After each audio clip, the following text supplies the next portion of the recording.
The Islamic State group has largely been driven from the cities in Iraq and Syria that it controlled with fear and terror. A U.S. bombing campaign played a major role in the fight, but according to a report in the New York Times, thousands more civilians were killed in those bombing runs than the Pentagon initially admitted. I spoke earlier with one of the authors of that report, Azmat Khan, about how she and her colleagues conducted the investigation.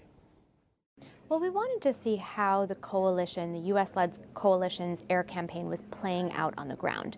And so we did a systematic sample in 3 different traditionally ISIS-held areas near Mosul, and we looked at every single airstrike in each of these areas. They were downtown Qayyara, downtown Shora, and the Aden district of East Mosul. And what we found, or what we were trying to figure out, was which number of airstrikes, of the total number of airstrikes in those areas, had resulted in civilian deaths or casualties. And then from that to determine which ones of those were coalition airstrikes so that we could get a reliable sense of how effectively this campaign was going. Because when you look at the coalition's own statements about this, they boast that this is the most precise air campaign in the history of warfare. And I really wanted to know if that was the case. And what did you find?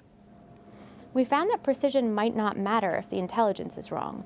And of the 103 airstrikes we looked at, there were 20 civilian casualty incidents of airstrikes. And in about half of those, there appeared to be no discernible target nearby, no ISIS target, suggesting either poor or faulty intelligence. So if you don't have the right target in mind and you're conflating civilians with combatants, your precision may not matter, because if you're hitting that house the way you want in that exact way, it doesn't matter if the target itself is an incorrect target.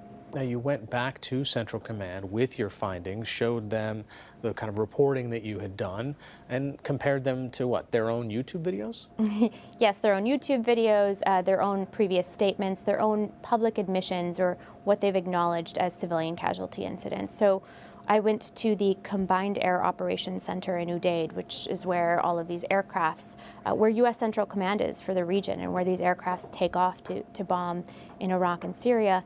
And, you know, I interviewed many commanders, I interviewed civilian casualty assessment experts, I spoke with legal advisors there, and then ultimately we provided them with the coordinates and date ranges of all 103 airstrikes and asked them if these were coalition airstrikes.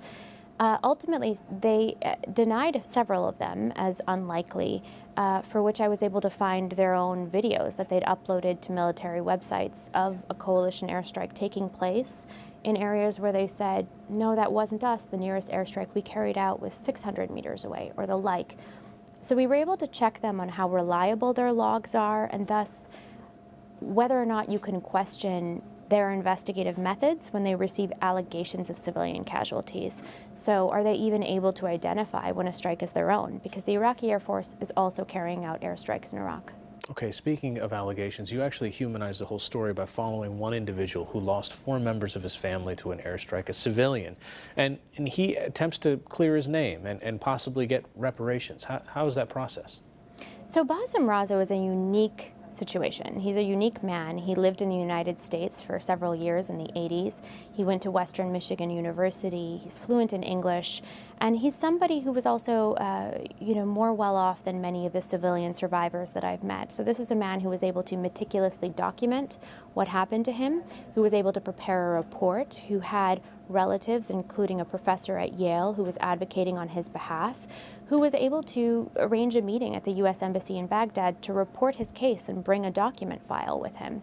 And even with all of those reporting mechanisms, it did not result in his family and those 4 civilian deaths being acknowledged by the coalition. In fact, it took a follow-up from us in November of last year that prompted a process to realize that they had misplaced any original allegation that the coalition may have been looking at.